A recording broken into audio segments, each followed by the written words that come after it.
Okay, you are live. All right, we'll wait for a few people to get in here. I'll go and type in the comment section.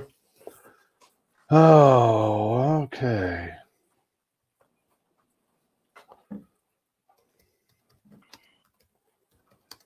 Post.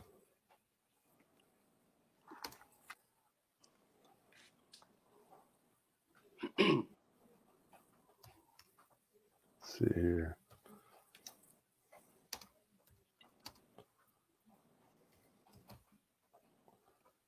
Hey, what's up, Mike? How you doing, buddy? Got some people jumping in now.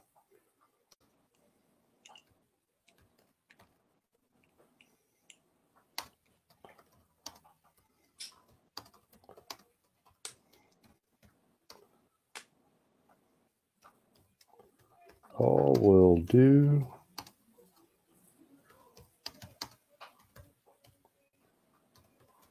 All right. Everything good on this end, Mike? You hear us? Everything? I know last week I had how's it going, guys? Hope all's well. All right, yeah, I think we're getting some people in here. Okay, so everybody, this is Paul. Paul, go ahead and introduce yourself. Paul Monroe. Paul Monroe. I own Cat Daddy Fishing Guide Service. Been doing it for probably 7 years now. I did over 20 years in the infantry with PPCLI, Princess Patricia Canadian Light Infantry, and here we are now. Awesome. So 7 years, huh? And that's 7 or 8 years. It is. Yep. And that's all been like Selkirk, around the Red River area, right? Yeah, I do Selkirk quite a bit for the cats. I do walleye, the greenbacks, in the spring and the fall time, and awesome. Yeah, it's pretty busy with the cats. So that's pretty much what happens. I can tell. I've been up there quite a few times, and I'm pretty sure it could keep you busy all whenever it's not frozen over anyway. No, I've seen you out there quite a bit, so it's good. Yep. Okay. So everyone's just going to go.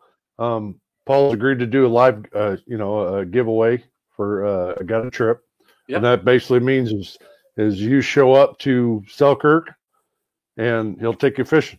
So. And that's so basically it's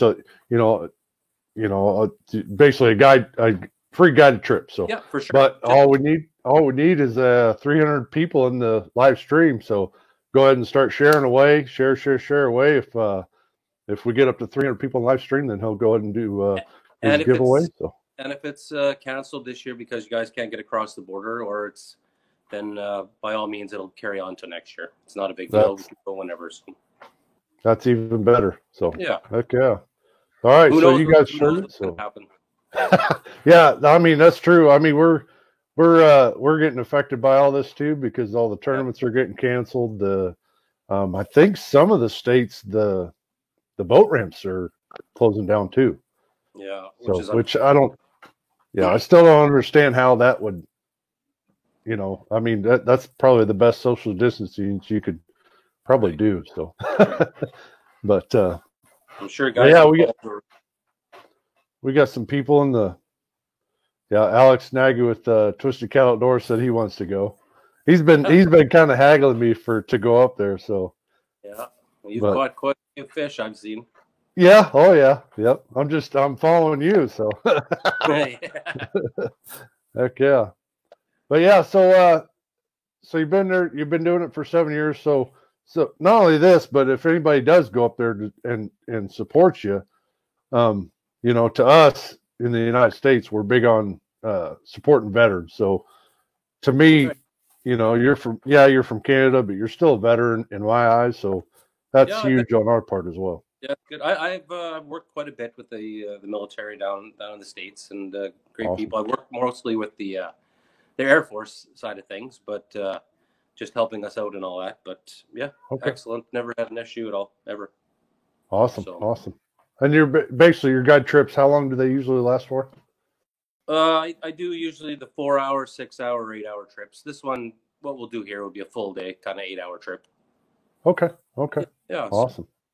Get out there. Hopefully you guys can book in end of May, June, August, September, somewhere in that kind of area, just to get the full effect. And that's that's like, and a lot of people don't understand is usually like a lot of guys don't understand the bite up there. It's just ridiculous. And you know, when the bait fish moves in, like the goldeye and all that in the springtime, it actually gets pretty stupid. yep. The bite is tremendous. It can happen in the fall time too. Just the last few years, it just hasn't been the current, which drives them. But the springtime, it seems like it's going on and on and on and on and on. So if you can get the bait, if you can get the bait that's matching right there at the time, it's fantastic. So awesome. And the bait up there is usually like moon eyes. Do you call them moon eyes or gold eyes? Goldeye. Gold Yeah, eye. Okay. it's the goldeye. Goldeye pretty much once they move into the river system, they're jumping everywhere. It's just it's a feeding frenzy going on. So, which is now great. And I gotta ask, do you eat them? No, I personally will never ever eat a catfish. I No, I mean the gold eye. Oh, the goldeye smoked up here actually is people love it. So it is. Really? Everybody loves it up here smoked. I don't know about cooked it, but smoking it, yeah. I don't eat it, but there's a lot of people that do. So. Yep. And see, and I've had it up there. You know, John. It's hard to pronounce his last name. Shemitsky. No. He usually stays up there at the Selkirk campgrounds and. Oh, the old guy, the American. No, he's from Canada. Oh, okay. There's an older gentleman there from you down there. He stays all. I can't remember the guy's name, but he stays all summer. Excellent guy. He's he fishes on the riverbank, and he's a good. I've had a few beers with him. Yeah. Okay. That's one thing for sure. We're gonna have to do when the borders do open up. We'll have to get ready to get together and do some chatting. So. Absolutely. So you eat the golden eye, huh? And a lot of guys don't understand. Like in the U.S., you know, the gold eye or bait, guys, you know, won't even think about touching it. I've had it up there, and it's actually pretty good. So yeah, no, for sure. I know it's a bait, but there's a limit of 10. But yeah, there's a lot of people that smoke them and eat them. So now is that per day or? Yeah, well, it's a limit you have to have on you, right? So yeah, if you ate them, then you can catch more. But okay, that's pretty much how it is, unless you get from a commercial fisherman, and then you can have more of a limit. But okay, heck yeah. Now what? As far as just say an average of each, say fish or each trip. What's your average, say, big fish of each trip that you usually take out? The springtime, yeah, it varies because in the springtime, I find that there's a lot of fish, a lot of fish. You can get into some bigger ones. They're called cookie cutters, whatever you want to call them. Yep. 32, 34s, 35s. You get lots of them. Lots. Like it's just nonstop action. And the current is strong too most of the time, so it's a good fight. You do get into the 37s, 38s. Yep. The fall time, I personally myself, I get into the bigger fish most of the time. The end of July, August, September is when I get my bigger fish. But still, those 37s, 36s, they're a battle in that fast current. So. Oh no! yeah, I've seen your rod bent over there a few times. Yep. Oh yeah, for sure. Heck yeah. So yeah, sorry. Go ahead. Oh, and so you don't eat them at all? Because I know there's a limit, and there's a limit one per day over so many inches, isn't there? For a conservation license, and then there's 4 under 24 inches. Like you can keep 4 if you have a regular license under 24 inches. I've had a few people that have tried cooking them that we did up, and they did not like them at all. I know some people really like them smoked, but you can smoke a shoe and still eat it too, right? So. Oh yeah, for sure. Yep. No, I I like sending them back into the water. It's Yeah. more of a kind of a catch and release, get the experience and have a good time kind of thing. The walleye, on the other hand, yes, we keep them and we eat them. Yep. But I like the Well, releasing. That's just part of it. Yep. Okay. Well, I mean, you don't want to eat your resource to, No, what you do for a and living. no, there's when you catch quite a few too, so most of the time, and you don't want to be dipping into that. Yeah, it's true. One of the guys goes, herd leopard frogs are the ticket at times as well. How true is that? It's very true. In the fall time, come August, it's the ticket. And we have sometimes a hard time getting frogs up here, but they're dynamite. Yep. Frogs, you get the frog bite going, and it's one bite that you won't forget. That's for sure. I know. Well, I remember the first time we went up there. Me and Josh went up there in September. Yeah. And on the way up there, of course, from the border till the first town we got to, of course, there's nobody around. It's pitch dark, and we're sitting there driving along, and just you could see. You could see the frogs jumping the highway. So we're going like 2 mile an hour on the highway, and Josh is out there running after frogs, picking them up. I think we ended up filling like a huge bag full of frogs. Yeah, and that's what we use for bait. I got a good buddy there that we do a little bit of frog hunting at night. So it's a couple 45, 50-year-olds running around with flashlights in the middle of the night. I don't know. Nice. Yeah. That's been the only play we did. We also did that going to a Nebraska tournament as well. We did.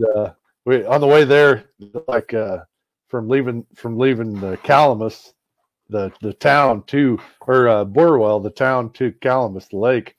It's only like 5 or 6 miles, and then this bottom holds leopard frogs like crazy. And we were just going along picking even the dead ones that somebody had ran over. Yeah, Heck, I mean, they're just as good. Just as good. It's all about scent. They're not really caring about it moving. I killed them anyways before I put them in the water. So. Do you? Oh, 100%. Yeah, okay. I don't let anything suffer. I give them a good whack, knock them out pretty good. There you go. Cool. Okay. Yeah.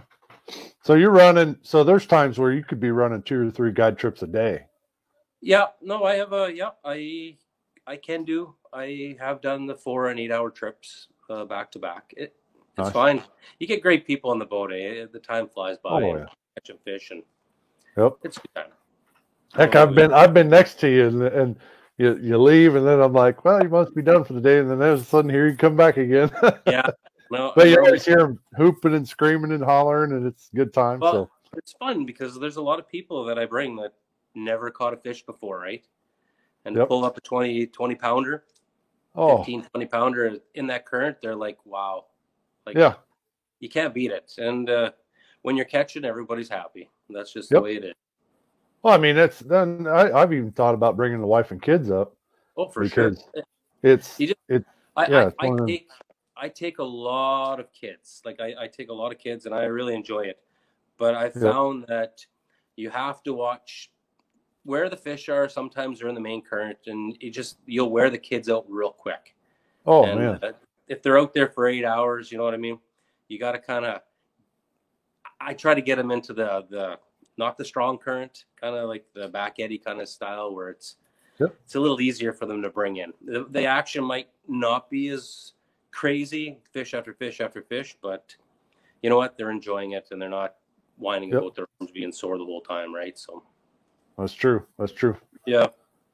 All right. David goes, how's the virus affecting your bookings? Personally, I've seen it come to a slow crawl. I've had a lot of people contact me over the last little bit, and I don't know what it's going to be like. Everybody that I've talked to, if they want their deposits and all that back, by all means, I totally understand it.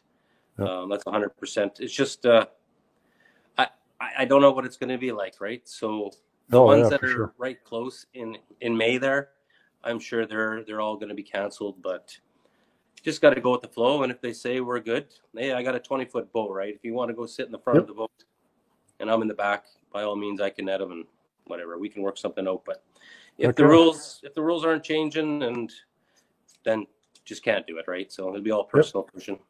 I'm sure I Now, can send you some selfies. are you guys on the same as we are? Pretty much, Yeah. stay at home. We're stay at home pretty much. Don't go anywhere. If you do cross into like Ontario, the other border, or Saskatchewan, you have to be quarantined for 14 days, and then on the way back, when you get home, it's another 14 days. So, wow. Yeah, everybody's pretty much like you guys down there. Everybody's not locked down, but there's not much traffic going around. The essential people, obviously, but Yep. That's pretty much all of that's happening. So. Okay. We got Darren Blazico. He Darren goes, Blazico. You know him? Yeah, I know him very, very well. There you go. He said, what's the best time to use bombers for cats? Darren. That guy's traveled all over the world with me. He's a good dude. Cool. So, awesome. He's just playing around right now. But yeah, I do a lot of corking, a lot of floats for cats. Yep. That's one of my fun things to do. Okay. I know we did a little bit of bobber fishing while we were up there. Plus we also did the walking the baits. Oh man.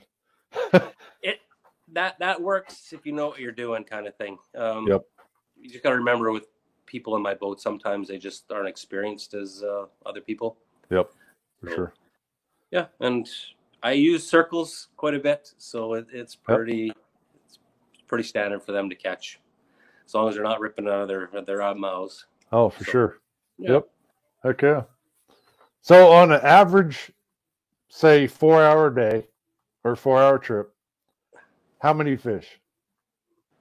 If you're like really, if you got a group of people on your boat and they're really wanting to catch some fish. In the springtime when they're on and the Goldeye just moved in, honest to God, you can catch the 40 to 80 cats. If you get 4 guys who know what they're doing, kind of, you can get to the 80 cats in 4 hours. Like, it gets kind of ridiculous. Wow. But yeah, like I've had 4 guys that have just slammed, like younger guys that knew what they were doing, right? Nice. And yeah, it can be a slam fest. I think I seen last time you were out there, they were biting pretty good too. So. Yes. And if you had 4 guys in your boat who knew what they were doing, I'm sure your numbers would be up there. Yeah. We had. Well, I've actually haven't experienced a bad trip yet. But you go at a good time most of the time. Yeah. We've always went in the spring or in the late fall, and in the heat of the summertime, I'm pretty sure it's can get pretty slow with the water being low and everything. But it does. There's some spots you can go to get that bite, and you got to move. You can't sit still and you think you're going to sit there in one spot all day. If they're not biting, it's just not going to happen. Yep. You may get 1 or 2, but you have paying clients and all that. You got to put the effort in and move around, right? Yep. Put them on fish. That's right. So. Okay. Awesome. Okay. So what? Everybody watching, take a guess. What's the biggest cat that Paul caught last year on his guide trips? 2 guys this last fall, 4 days, we caught 3,000 pounds. Wow. Okay. Yeah. See, 3,000 pounds, it adds up, because if you're getting a 20-pounder or a 25-pounder, you know what I mean? Yep. It adds up pretty quick. Oh man, I know. Me and my uncle, I think we went for 3 days, and we probably shouldn't have, because his shoulder's kind of a little bump. He got kind of a bum shoulder, so it was kind of there towards the 3rd day. It was starting to wear on him, but I still think we caught like 232 catfish. Yeah, it was like you times that by 20. You know what I mean? Like, oh man, 15. Yeah. It's it's after 3 days of it. It's like, God, I'm ready. It's like going to Vegas. You can only handle Vegas for about 3 days, then you're ready to go home. Well, you can't get that beer up to your mouth. I know, right? Okay. But no, that's one guy goes 29 pounds. Let's see here. Trying to think. We're not getting too many people in the comment in there. Like, again, for any new viewers watching, go ahead and share this stream. if you share it and we can get up to 300 viewers at once, Paul's planning on giving a free guided trip giveaway. So hope in the future, whenever they do open the borders, back up. So, Yep. But yeah, but no. So other than that, I'm trying to think of. So besides catfish and greenbacks, is there anything? I know you just got back from a trip, didn't you? Yeah, I've been on a few trips. I just came back from up north, trout fishing. Okay. Good as we usually do. We got into some crazy slush action up there. It was no slush on the ice. We drilled our holes, and the wind was pretty crazy, and there was a lot of snow, and we were up to our knees in slush. So it was, yeah, it wasn't the greatest, but lots of ice, no issues there. We struggled for a bit, sleeping and all. We slept on the ice and all that, and it just it was a challenge. Yeah, something you can look back and go, you remember that one time? And that's with that Darren guy, and we've done some crazy trips there together. So right from sturgeon fishing, all those kind of things. So yeah, and you also do tournaments too, don't you? Yeah, I do. I love them. I love hanging out with the guys or the gals there, and I like the competition. I since I got out of the military, I haven't had anything crazy exciting in my life, so pretty much tournaments are the way to go for me. I enjoy them. Sometimes I do good, sometimes I do pretty shitty, and that's the way it is. Yeah, part of it. Okay. Yeah. I know it. I know if the borders do open up and we do come across, I got some presents coming up to you. So, but those shiners, frozen shiners. Yes. So yep. So yeah, be quiet. Shh, be quiet. Heck yeah. So what? I can see all your rods in the background there. So for cats, basically, what kind of gear do you use? I what's your go-to? I use Shimano Taloras, 8-foot or 9-foot in that area. Okay. Medium heavies. They're downrigging rod. Okay. And that's the best rod I've found so far. And I use 80-pound test. There's another one that I use. Not many people use it. I use it because those cats roll, and they roll pretty good. And if I use thinner, like 50-pound braid, it slices them up pretty good in that current. So 80-pound is overkill. I understand because I use it for sturgeon and all that, the smaller sturgeon, but it does not cut the cats up, and that's the number one thing that I'm worried about. So yeah. So 80-pound, and I use sometimes I use a long leader, short leader, depending on the water current, and that's 50 to 60 pounds. Okay. Yeah. All right.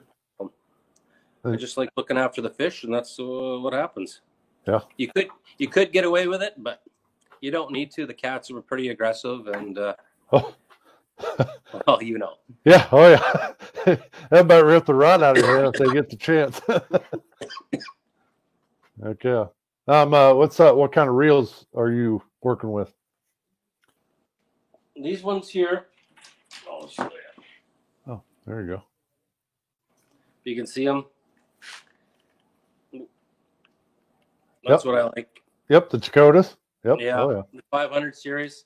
They got a very good drag system, and obviously they're a good quality reel, and I use so many. I have so many trips per year. The wear and tear on these things are just. They get worked pretty good. The drag system, right? The rods can handle it. Yes, it's the drag. Yep. You don't have a quality reel. It's not gonna work for the clients. Okay. So, yeah. And then as far as your hooks, I use the Team Catfish most of the time. The 8-aught. Yep. I get a lot of bait on there, a lot of scent going. Most of the time, that's pretty much what I use. When I do use the bobbers, when I cast the bobbers and all that corking, I use J hooks. Okay. And that's 5 or 6 kind of, and I get enough bait on, but it's not crazy big. And when you're setting the hook with the clients, it's a good hookup percentage. So yeah. Okay. Okay. All right. Whoop. There you go. We got you. Your phone go to sleep? Hello. Yeah. Still there? Hello. Hello. Can you hear me? Can't hear you. Oh, you can't hear me? Hold on. Let me do something here.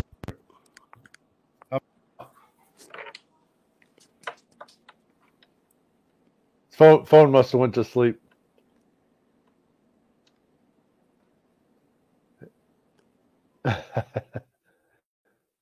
Yeah. Oh, there's.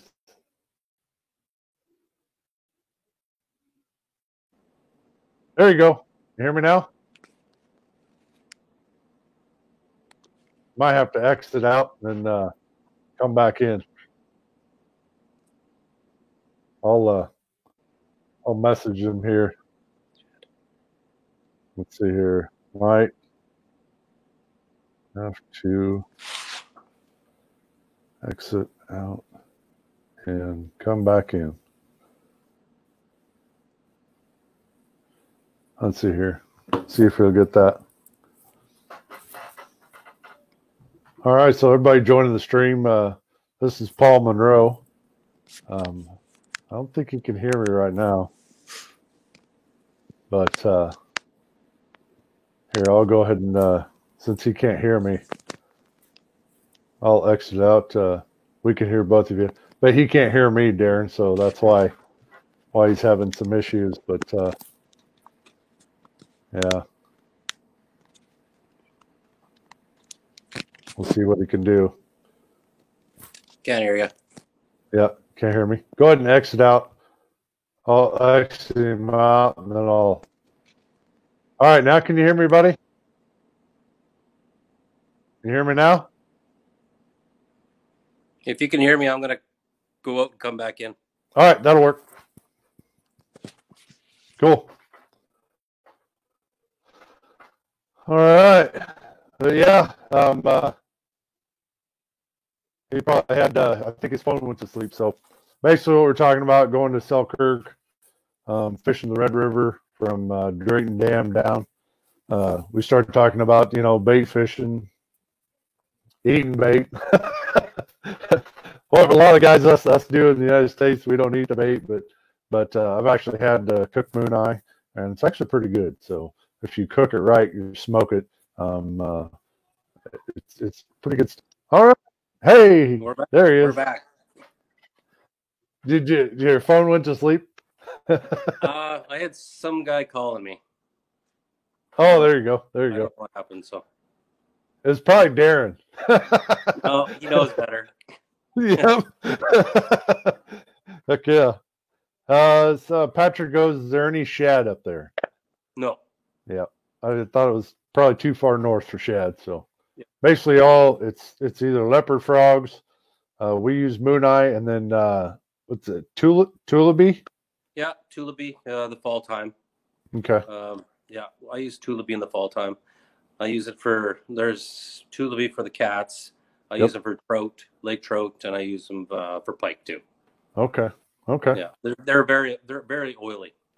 Yeah. Well, I noticed that. We I think it was our first year we got some when we came up in September, and God, you cast it, and you could see the oil.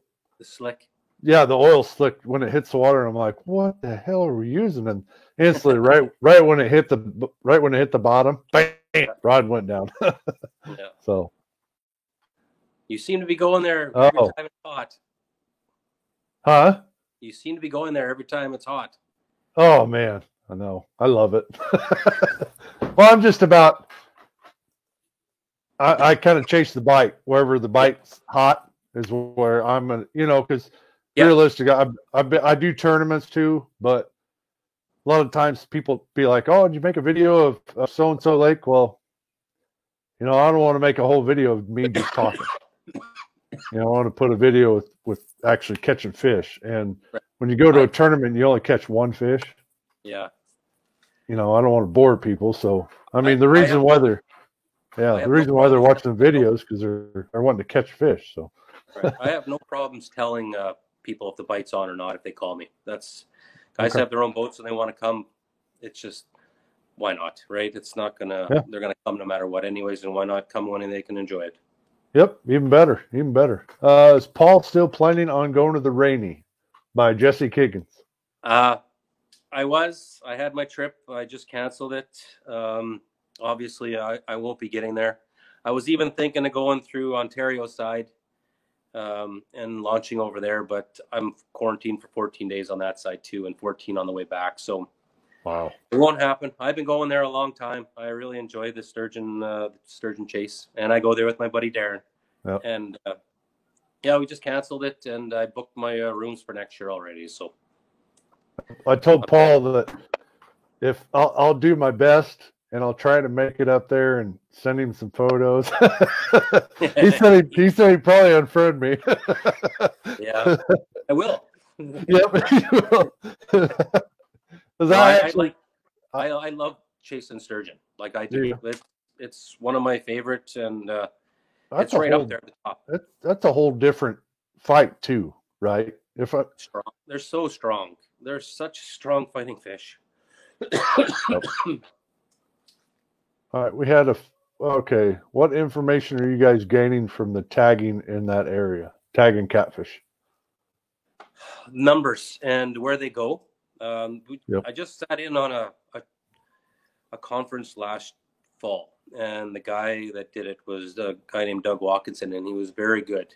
And he explained where the cats go and what's going on.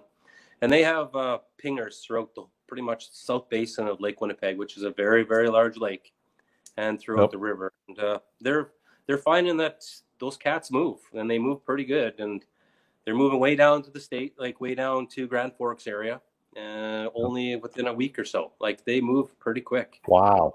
So yeah. No kidding. Yeah. I know. When we went up there, I think it was this last time, or no, it's when I went with the last biggest group 2 years ago. We ended up catching 7 tagged fish. Yeah, you know what? And with all the fish I catch, there's some years that I just don't catch many, and then there's the other years I just can't get them off, right? And they just you'll be getting 2 or 3 in a trip kind of thing, and it's weird how it plays out. You'd think you'd catch more in a season, but sometimes you just don't get them. Now, do you find that did they find that they migrate or the migration is from like Lake Winnipeg all the way to Grand Forks, and then when it starts getting cold, they all no, some do. What we seen on the what I seen, some do travel to Grand Forks area, but a lot of them go to the lake and they'll come back, and a lot of them stay in the river system. So there is some that do some cruising, and then there's some that just most of them just hunker down in the Red River, kind of from Lockport, Selkirk area to the mouth. Okay. So, but there is some cruisers, and they can cruise pretty far. Yep. Now, can you catch the same amount of cats on Lake Winnipeg? There is some spots that I've taken guys for walleye fishing way out there, and they do catch, but I've never personally targeted them out on the big lake. I just the numbers are too good in the river to venture out. So now I've heard from talking with some locals that a lot of times in the fall, some of the cats will transition with the walleye, or say greenbacks, and like the big flow, like once that huge first cold front, a lot of the walleyes will head up the river. Is that? Yeah. See, they would be great if you could catch them in the wintertime. Like it would be fantastic if you could target those guys, but I don't know too many people that have caught cats in the wintertime. I think they find their deep holes and they just hunker down for the winter and just go dormant, and then it's game time as soon as the water temperature rises. Yep. See, and you guys can. Well, I've seen people driving on the Red River up there. Oh, yeah, it gets pretty thick. Really? This year was a different circumstance altogether. There was not many people on the river just because of how much water we got pushed down and the way it froze Yep. and that. But there's people driving all over that river, right up Okay. to the dam, right where you were fishing, right up there. Wow. People driving their trucks. Now, how thick does the ice get on that? Especially since it's a river. Yeah, 4 feet, 5 feet. Some places. Oh, it gets thick. That means it's cold. Yeah. I mean, you're getting snow right now. So I mean, yeah, we got we got a crazy dump of 20 centimeters just in the last 8 hours, and we're supposed to get another. We're supposed to get another 10, I think, right away. So that's 30 centimeters. Now for the people that are oh yeah. Yeah, how many feet is that? You're gonna have a bunch of catfishermen Googling, okay, centimeters to feet. I don't have my phone in my hand, so sorry. Yep. No, that's fine. Okay. Let's see here. Yeah, Jason, I'll tell you what, you ever want to go up there, man, that's a hell of a place, but as long as the waters are open, so yeah. But they will eventually open. Yeah, oh yeah. Yep. This has gotta take a curve eventually. I mean, more people stay home, the better it'll be. So if I do any traveling from here on out, it's gonna be, to the lake. So yeah. Going fishing. But we get a lot of Americans come up here for cats, but I say there's probably 3 times the amount come up for walleye, chasing those green. Really? Oh yeah, like parking lot sometimes at the park in Selkirk there is completely full of trailers from the States, and they're no kidding. Yeah, targeting walleye and all that. So now from the Selkirk parking ramp to the actual lake part where it starts clearing up, how far of a boat ride is that? It takes me about 17 minutes in my boat. That ain't bad. No, okay. It's not. It's pretty much, it's just a little bit farther than going to the locks. Okay. Yeah. Okay. And so how easy is it to, it's just, basically doing a lot of jigging, or are you trolling, or? Yeah. Some people troll, but majority of it is jigging. It all depends. Okay. That river, it all depends on the current, right? Yep. Like this year, this last fall there, it was impossible to jig in the current. Like the tournament that was being run and all that, everybody had to find offshoots, creeks, and all that to fish in because the main river, it was impossible. It's cruising. You're using 2 to 3 ounces jig just to get to the bottom if you could. Wow. Okay. Yeah. Now David goes, how does the annual spring flooding change your tactics? I know it can get pretty intense on that river. It does get tense. If it gets, got to remember, I can do it myself, but if I have clients in my boat, I got to kind of watch what I'm doing. You don't want to get too crazy. There's a lot of times the current is humming so hard that these people can't pull the fish in, right? So it's just it's tough. Like these cats, they'll open their mouths up and they'll start rolling in that current, and it's like trying to bring in a 20-gallon bucket, right? With that current ripping against them. So I go with the flow. If it's crazy, then I'll cancel. But I like to get people out, and I don't like to cancel if I don't have to. Yep. Well, and I'm pretty sure you've seen your fair share of I call them bullets, the flying sinkers from the barbless hooks. I have. When they come unbuttoned. Yep. Yeah, it does, and that's why I like those 8-footers because they're out a little ways. But when those, you got somebody reefing as hard as they can on a fish, as hard as they can, and it comes unbuttoned. That 6 ounce, 8 ounce of weight is coming flying. Yeah, and it gets dangerous. I know. Me and Josh. Well, the first time we were up there, me and Josh were up there, and he's fighting a fish. I'm about ready to go down and net it, and that fish rolls, comes unbuttoned, and the 4-ounce sinker. Luckily, I was wearing my sunglasses, but the 4-ounce sinker came right and hit me right in the corner of the sunglasses, and busted the sunglasses, and the lens actually came in and cut my temple. and I mean, it knocked me out. I was in the back of the boat. Luckily, I caught the fish. I netted the fish, and I was still holding onto the net. And I was in the back of the boat, like scrunched down because he knocked me out. And Josh was like, "What are you doing, man? Get up!" So then I heard him say, I got up and I turned around and he said, the whole side of my face was complete blood. And he goes, "Yeah, I seen his face get all white." And I'm like, "All right, this can't be good." He goes, "Hurry up, let's get this fish back in the water and we'll take care of you." He was scrambling. I said, "Just take a picture and show me. See, I want to see what you're looking at." And he showed me. I thought, "Holy moly!"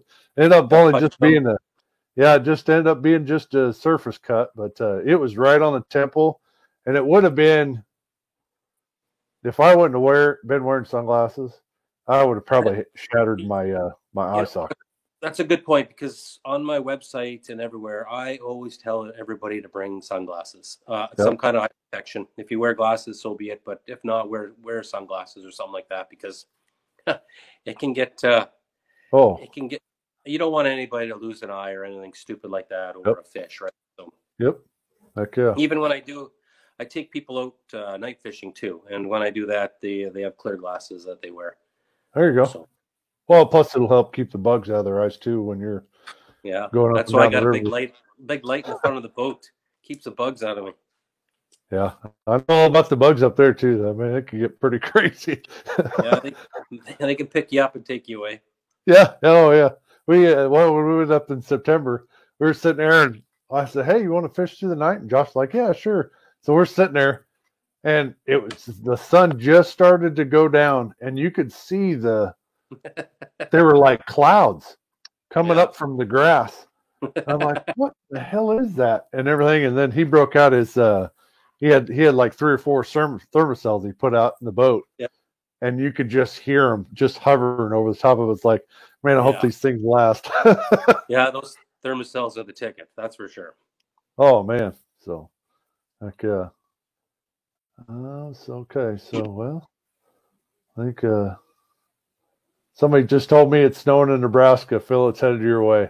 I don't think it's supposed to head our way. I think we're just supposed to get rain, and I'm good with rain. I'm tired of snow. I don't want no more snow. Even though we didn't have such a bad year. I mean, I think the most it snowed for us as far as, inches goes, probably like 4 or 5 inches. So that ain't too bad. I'll take that. Yeah, I would take that right now. Yeah. What are you guys up for the year so far? Oh, I have no idea. It's not that bad this year. We just got a pile in the last little bit. It was pretty much all gone down south here, and then we just dumped. So, wow. It'll melt quick because it's light, but still, it's going to make a mess of everything. So it's pretty cold up there then too. It's supposed to get down to minus 17, I think, again right away. Really? Yeah. So. Wow. But yesterday I was fishing for walleye, and I didn't stay in a tent, and we were outside, and I had jeans on. It was that warm, so. Really? I think it was +4. I think it was +4. So that's fantastic. Oh damn! And again, a lot of guys you're gonna have to Google this because the Celsius and the Fahrenheit. Yeah, Celsius and Fahrenheit. Yep. That's one. A lot of guys will have to figure that out too, especially when they go across the border. Is a lot of your signs are French Canadian. Don't be going 100 miles an hour. Yeah, no. Oh God, no. Yeah.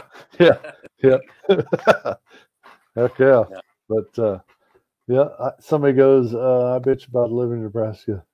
Yeah. One of the guys says he complains about living in Nebraska in their winter. And you say, what you're doing. So your winters are basically probably, I'm going to say, middle of April? Could be sometimes.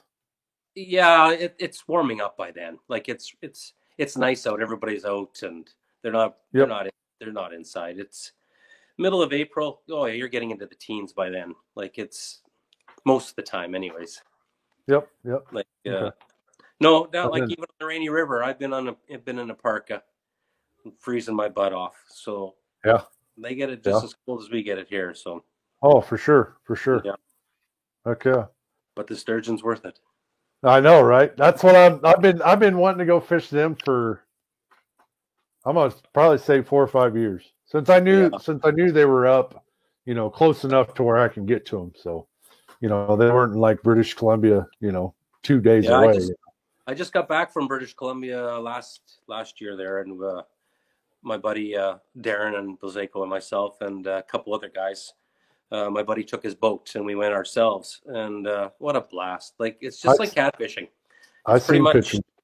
Yeah. yeah. You pretty much you want to do side imaging for those big Yep. guys, spot them, and it's just like catfishing. You go upstream from them and throw pretty much the same stuff, just bigger bait. Okay. Now, what's the difference between those cats and the ones on the Rainy River, or the sturgeon?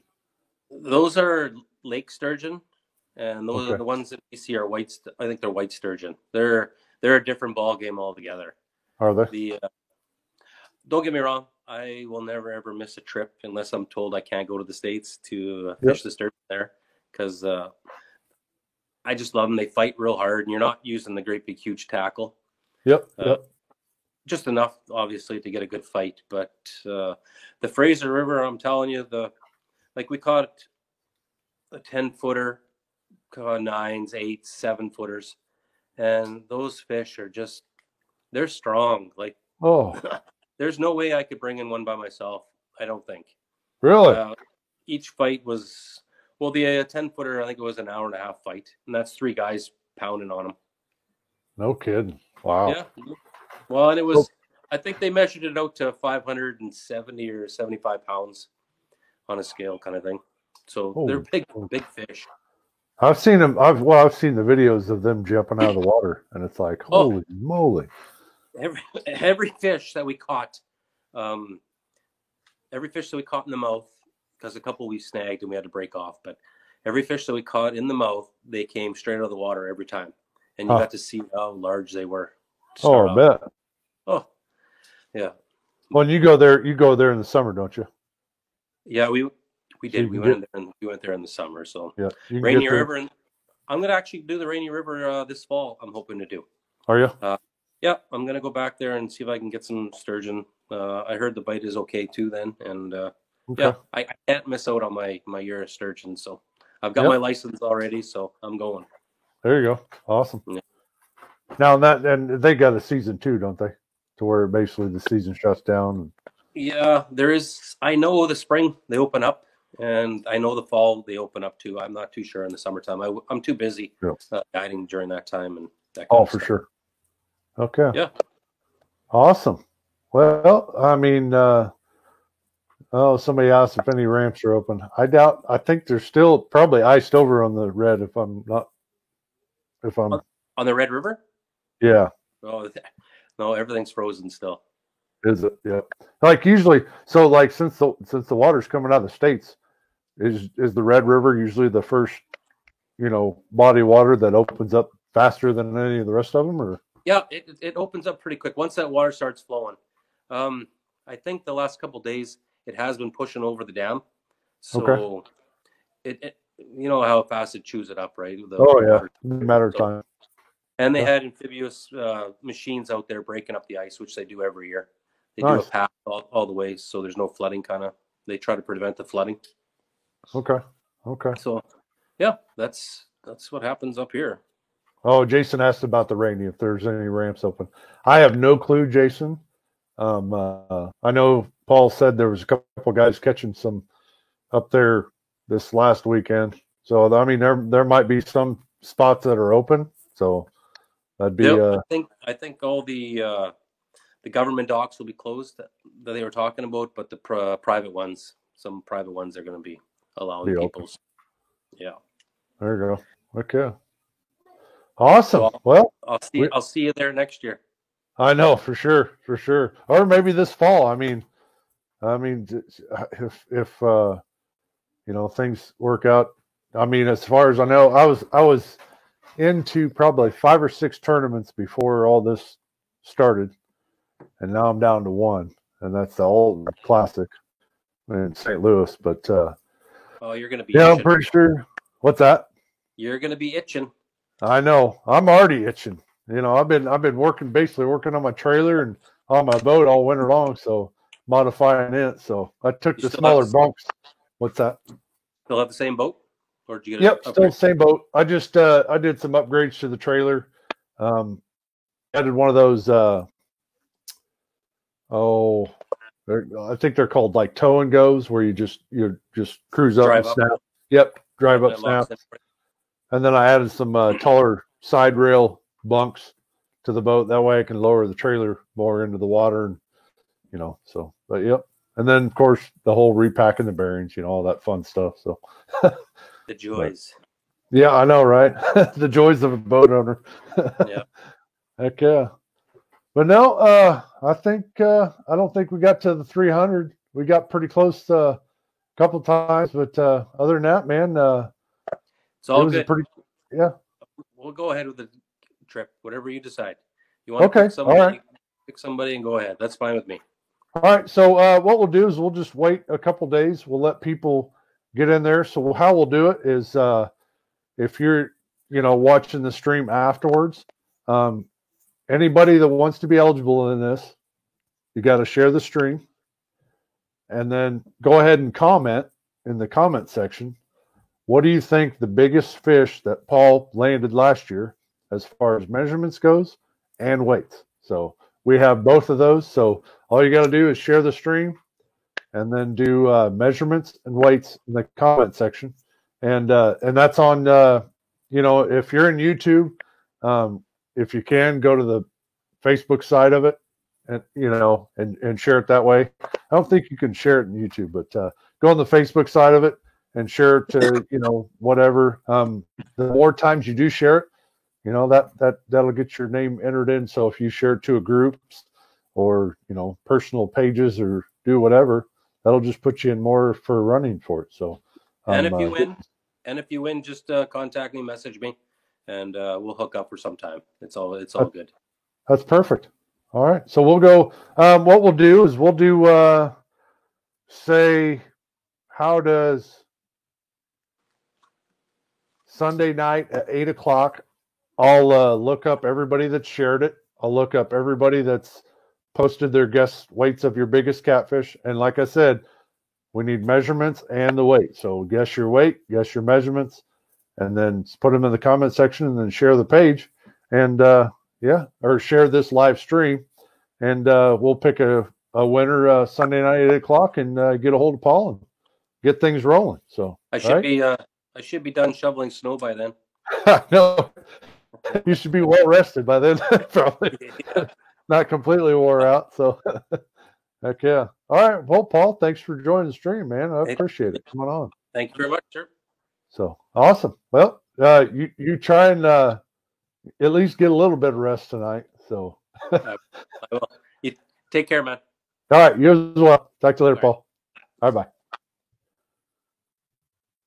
All right, so that was Paul Monroe.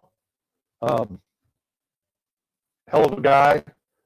I ended up sexed out of that. I ended up meeting Paul. We were just out there, and we were actually waiting for one of the guys to park the truck and come down, and we just started talking, and of course, on the Big Easy Quest, got the big decals or the boat wrap and stuff like that. We just started talking, and man, I'll tell you what, it's just a good guy, and not only that, but I don't care. I mean, I kind of do care what country you're from, but whenever we've been to Canada, everybody's been so nice, and to find out that he's a veteran too, and I support veterans here in the United States as well, and I like to do that in Canada as well, because he's put his life on the line to for everybody's freedom up there as well. So other than that, what anchors do you use to anchor in a current? Patrick, up there, it's a little different. Up towards the dam where the water's coming out, I call it hot water, where it's moving a lot faster. You'll see a lot of boats don't anchor up there, because the majority of them will use. I've seen them; they use mushroom anchors. A lot of the locals, but I basically use a like a Cat River style anchor, but up there I'll take a longer piece of chain, like a 6-foot piece of chain attached to it, because it's like a clay. Once you get out of the rocks, then it turns into like once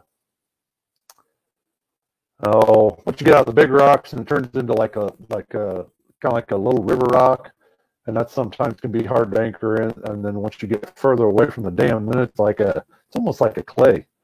And a lot of times those anchors, but yeah, I just add the extra chain length, and that takes care of it. So yeah, other than that, it's pretty awesome fishing up there, especially if you get a hold of Paul. Like I said, if anybody's wanting to do this guide trip, go ahead and share this stream, and put your guess of what's the biggest catfish that came on Paul's boat last year.